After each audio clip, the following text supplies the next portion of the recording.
समाचार अब तक, सत्य का साहस। नागपुर शहर में बहुजन विचार मंच के अध्यक्ष तथा महाराष्ट्र कांग्रेस इकाई के पूर्व सचिव नरेंद्र जिचकार के जन आशीर्वाद यात्रा के 22वें दिन नागरिकों का भरपूर प्यार और आशीर्वाद लगातार मिलता ही जा रहा है।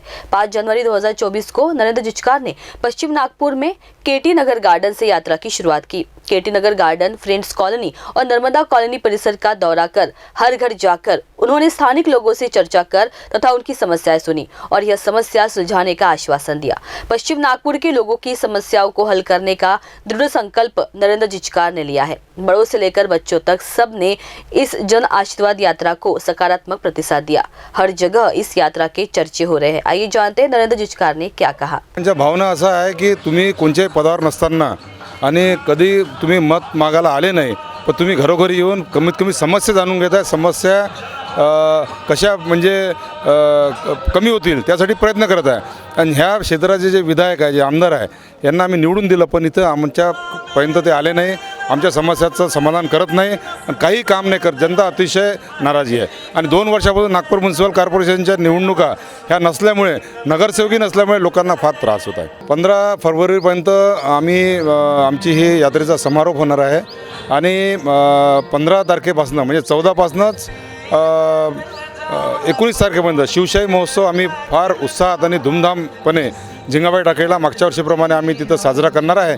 त्यानंतरही आमची ही यात्रा जरी सुरू नसली तरी लोकांचा संपर्क सुरू राहील। लोकांचे ज्या समस्या आहे त्या आपण कशा कमी करू शकू त्याच्यासाठी आम्ही पूर्ण काम करणार आहे। मी जवळपास 70% पश्चिम नागपुरामध्ये घरोघरी मी चालत आलेलो आहे। आज जवळपास माझा हा 22वा दिवस आहे आणि मला असं वाटतं लोकांना माझं म्हणणं पटत आहे की राजकारण ज्यांचा धंदा आहे त्यांना बाहेर केलं पाहिजे आणि शिकलेले लोक जे काम करणारे लोक आहे त्यांना आपण कुठेतरी एक वेळ चान्स दिला पाहिजे।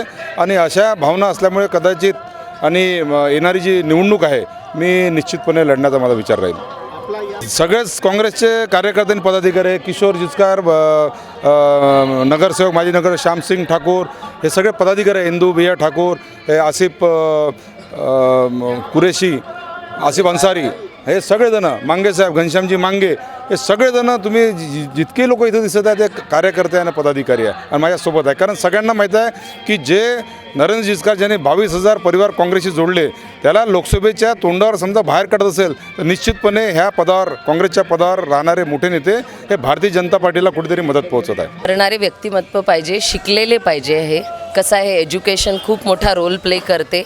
कशा आहे, प्रॉब्लेम सॉल्व होतील, प्रॉब्लेम ऐकल्या जातील तर त्या सॉल्व होतील आणि शिक्षणाचाही मागे पाठिंबा आहे। नुसतं पॉवरच नाही, प्लस एज्युकेशन पण आहे त्यांचं। तर असा एक पॉझिटिव्ह ॲटिट्यूड आहे की काहीतरी छान होईल। हो, या एरियातले आणि नरेंद्र जिचकार यांचं कार्य आम्ही बघितलेलं आहे। ते चांगले सामाजिक कार्यकर्ते आहे। त्यांच्यासोबत जो अन्याय झालेला आहे तो अन्याय या यात्रेच्या याच्यातून दूर व्हावा आणि लोकांनी त्यांच्याबद्दल चांगल्या आशीर्वाद द्यावा, त्याकरता ही आशीर्वाद यात्रा आयोजित केलेली आहे। त्यांचं कार्य हे केवळ राजकीय नसून सामाजिक आहे आणि ते एक चांगलं व्यक्तिमत्व, घडलेले व्यक्तिमत्व आहे आणि त्यांना अशा प्रकारे कार्य करायची संधी मिळावी हेच आमचा मानस आहे। समाचार अब तक के लिए रिंकू पांतावने, नागपुर।